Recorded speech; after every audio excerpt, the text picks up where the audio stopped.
In this clip, we'll be mixing a Gangrene Shot. The ingredients for the Gangrene Shot are creme de menthe, Irish cream, and Jägermeister, a shot glass, half-ounce jigger, and a mixing cup.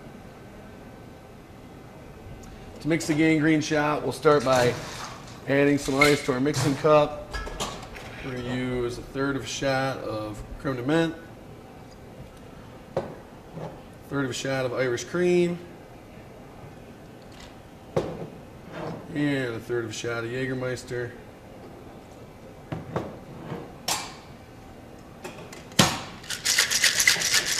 Mix that up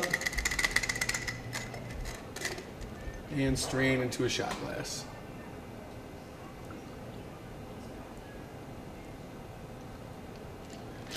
And that is a Gangrene Shot.